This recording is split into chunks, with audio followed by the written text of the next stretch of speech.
ಉಗ್ರ ಬೆಂಬಲಿತ ಪಾಕ್ಗೆ ಗಿರ್ಕಿ ಓಡಿಸೋದು ಪಕ್ಕಾನ.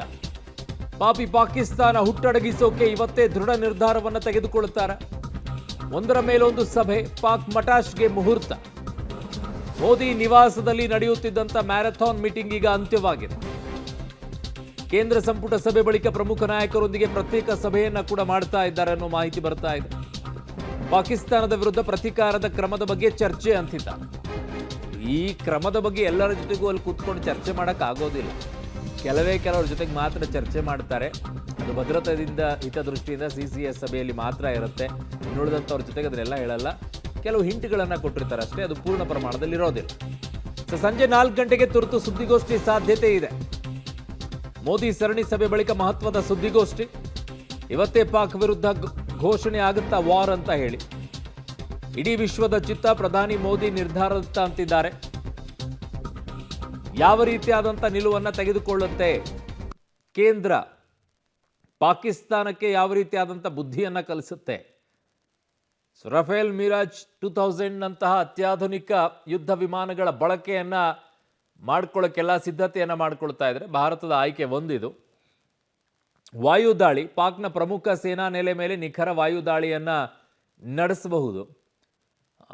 ಈ ಥರ ಹೋಗ್ಲಿಕ್ಕಿಲ್ಲ. ಈ ವಿಮಾನಗಳು ವೇಗ ಮತ್ತು ಸುಧಾರಿತ ರಡಾರ್ ಮತ್ತು ಕ್ಷಿಪಣಿ ವ್ಯವಸ್ಥೆಗಳಿಂದ ಸಜ್ಜಾಗಿವೆ. ಸೊ ಪಾಕ್ ವಿರುದ್ಧ ವಾಯುದಾಳಿಯನ್ನು ನಡೆಸೋದಾದರೆ ಈ ರೀತಿಯಾಗಿ ಮಾಡೋದು ಅಂತ ಹೇಳಿ, ಅಂದರೆ ಸಂಪೂರ್ಣವಾಗಿ ಆರ್ಥಿಕವಾಗಿ ಅದನ್ನು ಅಲ್ಲೋಲ ಕಲ್ಲೋಲ ಮಾಡಿಟ್ಬಿಡೋದು. ಶತ್ರು ರಕ್ಷಣೆಯನ್ನು ಭೇದಿಸಲು ಸಹಾಯ ಮಾಡುತ್ತೆ. ವಾಯುನೆಲೆಯನ್ನು ಹೊಡೆದಾಕ್ಬಿಟ್ರೆ ಫಸ್ಟು, ಆಮೇಲೆ ಎಲ್ಲವೂ ಕೂಡ ಸುಲಭವಾಗುತ್ತೆ. ಕಾರಣ ಟೇಕ್ ಆಫ್ ಲ್ಯಾಂಡ್ ಆಗೋಕ್ಕಾಗೋದೇ ಇಲ್ವಲ್ಲ. ಈ ದಾಳಿಗಳು ಜನಸಾಮಾನ್ಯರಿಗೆ ಕಡಿಮೆ ಹಾನಿಯಾಗುವಂತಹ ಯೋಜನೆಗಳು. ಅಲ್ಲಿ ಏರ್ಕ್ರಾಫ್ಟ್ಗಳೇ ಲ್ಯಾಂಡ್ ಆಗೋಕ್ಕಾಗೋದಿಲ್ವಲ್ಲ. ಸೊ ಹಾಗಾಗಿ ಫಸ್ಟು ಎಲ್ಲ ವಾಯುನೆಲೆ ಏನೇನಿದ್ದಾವೆ ಅವುಗಳನ್ನೆಲ್ಲ ಧ್ವಂಸ ಮಾಡಿಬಿಡುವಂಥ ಕೆಲಸ.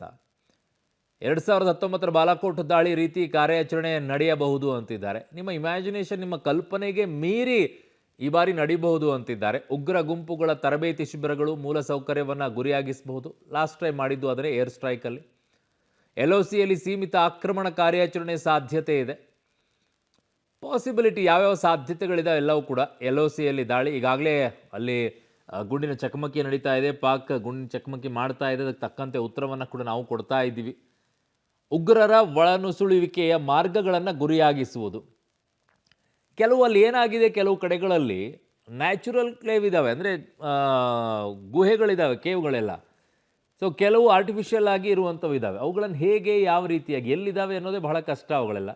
2016ರ ಉರಿ ದಾಳಿಯ ನಂತರದ ಸರ್ಜಿಕಲ್ ಸ್ಟ್ರೈಕ್ ರೀತಿಯ ಕಾರ್ಯಾಚರಣೆ ಅಂತಿದ್ದಾರೆ. ಅದಕ್ಕೆ ಪಾಕಿಸ್ತಾನ ರೆಡಿ ಆಗಿರುತ್ತೆ ರೀ. ಇವರು ಈ ಥರ ಮಾಡ್ಬೋದು, ಈ ಥರ ನಾವು ಹೇಗೆ ಯೋಚನೆ ಮಾಡ್ತೀವಿ ಅದಕ್ಕೆ ತದ್ವಿರುದ್ಧವಾಗಿ ಅವರು ಯೋಚನೆ ಮಾಡ್ತಿರ್ತಾರೆ. ಈ ಥರ ಮಾಡಿದರೆ ಹೆಂಗೆ, ಆ ಥರ ಮಾಡಿದರೆ ಹೆಂಗೆ, ಅದಕ್ಕೆ ಅಲರ್ಟ್ ಆಗಿಬಿಟ್ಟಿರ್ತಾರೆ ಅವರು. ಅದನ್ನು ಮೀರಿ ನಾವು ಹೆಜ್ಜೆ ಇಡಬೇಕಾಗಿದೆ. ಹಾಗಾಗಿನೇ ಅವತ್ತು ಮಾತನಾಡಿದ್ದು ಕಲ್ಪನೆಗೂ ಮೀರಿ ಇರುತ್ತೆ ಅಂತ ಹೇಳಿ. ಗಡಿ ಆಚೆಗಿನ ಉಗ್ರ ಚಟುವಟಿಕೆಗಳನ್ನು ತಡೆಯಲು ದಾಳಿ. ಸೊ ಇದನ್ನು ಆ್ಯಕ್ಚುಲಿ ಪಾಕಿಸ್ತಾನ ನಾವೇನು ಮಾಡೇ ಇಲ್ಲ ಅನ್ನೋದಾಗಿದ್ದಿದ್ರೆ ಅವರೇ ಹೇಳ್ಬೋದಾಗಿತ್ತು, ನಾವೇ ಕಾರ್ಯಾಚರಣೆ ಮಾಡ್ತೀವಿ ಅಂತೇಳಿ. ಮಾಡಲ್ಲ ಅವರು. ಸೀಮಿತ ವ್ಯಾಪ್ತಿಯನ್ನು ಹೊಂದಿರುತ್ತೆ ಈ ಕಾರ್ಯಾಚರಣೆ ಮಾಡೋದಾದರೆ. LOCಯಲ್ಲಿ ಭಾರಿ ಮದ್ದುಗುಂಡುಗಳೊಂದಿಗೆ ನಿಖರ ದಾಳಿಯನ್ನು ನಡೆಸೋದು, ಪರ್ಟಿಕ್ಯುಲರ್ ಆಗಿ ಇಂಥದ್ದೇ ಅಂತೇಳಿ. ಲಾಸ್ಟ್ ಟೈಮ್ ಏರ್ ಸ್ಟ್ರೈಕ್ ಮಾಡಿದಾಗ ಟೆರರಿಸ್ಟ್ಗಳ ಕ್ಯಾಂಪ್ಗಳೇನಿತ್ತು ಅದರ ಮೇಲೇ ಬ್ಲಾಸ್ಟ್ ಮಾಡಿ ಬಂದಿದ್ದು. ಅಲ್ಲಿ 300ಕ್ಕೂ ಹೆಚ್ಚು ಟೆರರಿಸ್ಟ್ಗಳು ಸತ್ತೋಗ್ಬಿಟ್ಟಿದ್ರು ಅನ್ನುವಂಥದ್ದೆಲ್ಲ ವರದಿ ಬಂತು. ಶತ್ರುವಿನ ನಿರ್ದಿಷ್ಟ ಗುರಿಗಳ ಮೇಲೆ ದಾಳಿಯನ್ನು ನಡೆಸೋದು. ಉಗ್ರ ಟಾರ್ಗೆಟ್ ಮುಂದೇನು ಅಂತ ಹೇಳಿ ಅವರನ್ನೇ ಟಾರ್ಗೆಟ್ ಮಾಡಿ ಹೊಡೆಯೋದು ಅಂತ ಹೇಳಿ. LOC ಉದ್ದಕ್ಕೂ ಕೂಡ ಶತ್ರುವಿನ ನೆಲೆ, ಔಟ್ಪೋಸ್ಟ್ಗಳನ್ನು ದುರ್ಬಲಗೊಳಿಸುವಂತಹ ಗುರಿಯನ್ನು ಹೊಂದಿರುವಂಥದ್ದು. ಕಳೆದ 4 ವರ್ಷಗಳಿಂದಲೂ ಕೂಡ ಈ ರೀತಿಯ ಕಾರ್ಯಾಚರಣೆಗಳನ್ನು ಬಳಸಿಲ್ಲ. ಸೊ ಹಾಗಾಗಿ ಈ ಬಾರಿ ಅದಕ್ಕೆ ಹೊಸ ರೂಪ, ಹೊಸ ಶಕ್ತಿಯನ್ನು ತುಂಬಿರೋದ್ರಿಂದ, ದೊಡ್ಡ ಮಟ್ಟದ ಶಕ್ತಿ ನಮ್ಮ ಹತ್ರ ಇರೋದ್ರಿಂದ ಅದನ್ನು ಹೊಡೆದಾಕಕ್ಕೆ ಸುಲಭವಾಗುತ್ತೆ. ಹೇಗೆ ಮಾಡ್ತಾರೆ ಅನ್ನುವಂಥದ್ದು ಬಹಳ ಕುತೂಹಲ ಇದೆ. ಇದು ದೊಡ್ಡ ಪ್ರಮಾಣದ ದಾಳಿ ಅಲ್ಲದಿದ್ದರೂ ಕೂಡ ಶತ್ರುವಿನ ಮನೋಬಲವನ್ನು ಕುಗ್ಗಿಸಬಹುದು ಅಂತಿದ್ದಾರೆ. ಬಟ್ ಈ ಬಾರಿ ಹಂಗೆ ಹೇಳಿಲ್ಲ. ಮೋದಿಯವರು ಹೇಳಿರುವಂಥ ಮಾತು ನಿಗೂಢತೆ ಬಹಳ ಬೇರೆ ಇದೆ. ಇದರ ಕಾರ್ಯತಾಂತ್ರಿಕ ಪರಿಣಾಮವೂ ಕೂಡ ಸೀಮಿತವಾಗಿರುತ್ತೆ ಅಂತಿದ್ದಾರೆ.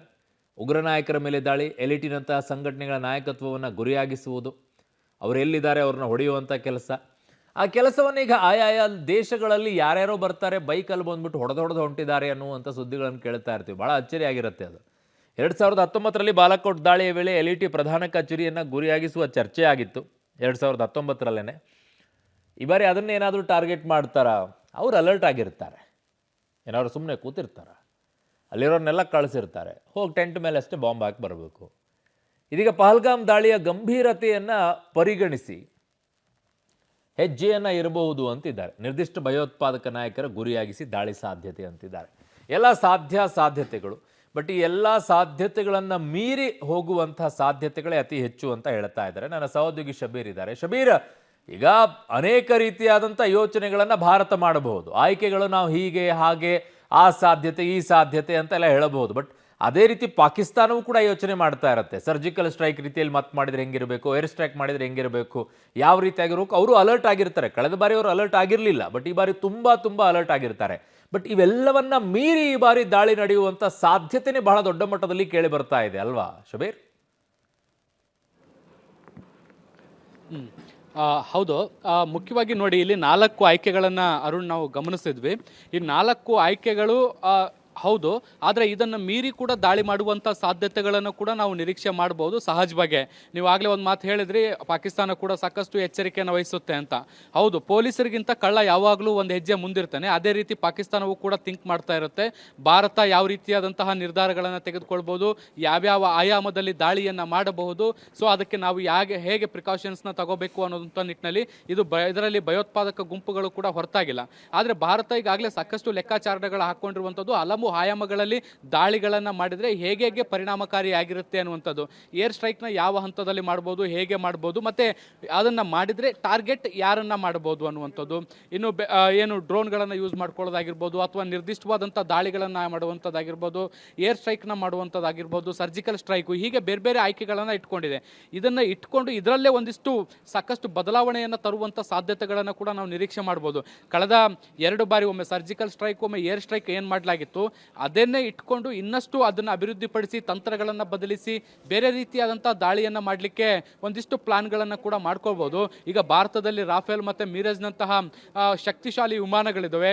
ಇವು ಶತ್ರು ರಾಷ್ಟ್ರದ ರಾಡರ್ಗಳನ್ನು ಕಣ್ತಪ್ಪಿಸಿ ದಾಳಿ ಮಾಡಬಹುದಾದಂಥ ಶಕ್ತಿಯನ್ನು ಹೊಂದಿರುವಂತಹ ವಿಮಾನಗಳಾಗಿರುವಂಥದ್ದು. ಇವುಗಳನ್ನ ಬಳಸ್ಕೊಂಡು ಬೇರೆ ಆಯಾಮದಲ್ಲಿ ದಾಳಿ ಮಾಡ್ಬೋದು. ಆದರೆ ದಾಳಿಯ ಟಾರ್ಗೆಟ್ ಯಾರು ಅನ್ನುವಂಥದ್ದು ಈ ಬಾರಿಯ ಪ್ರಮುಖವಾದಂತಹ ಏನು ಕುತೂಹಲ ಇರುವಂಥದ್ದು. ಪಾಕಿಸ್ತಾನ ಅಥವಾ ಪಾಕಿಸ್ತಾನದ ಸೇನೆಯನ್ನು ಭಾರತ ಟಾರ್ಗೆಟ್ ಮಾಡುತ್ತಾ, ಅಥವಾ ಎಂದಿನಂತೆ ಭಯೋತ್ಪಾದಕ ನೆಲೆಗಳನ್ನ ಟಾರ್ಗೆಟ್ ಮಾಡುತ್ತಾ ಅನ್ನುವಂಥದ್ದು ಈಗಿರುವಂಥ ಪ್ರಶ್ನೆ. ಸೊ ಈಗ 2 ಆಯಾಮದಲ್ಲೂ ಕೂಡ ಚರ್ಚೆಗಳು ನಡೀತಾ ಇದ್ದಾವೆ. ಒಂದು, ಪಾಕಿಸ್ತಾನವನ್ನು ಟಾರ್ಗೆಟ್ ಮಾಡಿದರೆ ಮೊದಲು ಏರ್ ಸ್ಟ್ರೈಕ್ ಮೂಲಕ ಪಾಕಿಸ್ತಾನದ ಮಿಲಿಟರಿ ಬೇಸ್ಗಳನ್ನು, ಸೇನಾ ನೆಲೆಗಳನ್ನು ಧ್ವಂಸ ಮಾಡುವಂಥದ್ದು, ಅವರು ಸೇನಾ ಕಾರ್ಯಾಚರಣೆಯನ್ನು ಮಾಡಲಿಕ್ಕೆ ಅನುಕೂಲಕರವಾಗದಂತಹ ಸನ್ನಿವೇಶಗಳನ್ನು ನಿರ್ಮಾಣ ಮಾಡುವಂಥ ಕೆಲಸವನ್ನು ಈಗ ಭಾರತ ಲೆಕ್ಕಾಚಾರ ಹಾಕ್ಕೊಂಡಿರುವಂಥದ್ದು. ಇನ್ನು ಸೀಮಿತವಾದಂಥ ದಾಳಿಯನ್ನು ಮಾಡೋದಾದರೆ ಭಯೋತ್ಪಾದಕರ ನೆಲೆಗಳನ್ನು ನಿರ್ದಿಷ್ಟವಾಗಿ ಟಾರ್ಗೆಟ್ ಮಾಡಿ ದಾಳಿಯನ್ನು ಮಾಡುವಂಥ ಲೆಕ್ಕಾಚಾರಗಳು ಕೂಡ ಈಗ ಸದ್ಯಕ್ಕೆ ಕೇಳಿ ಬರ್ತಾ ಇದೆ ಅರುಣ್.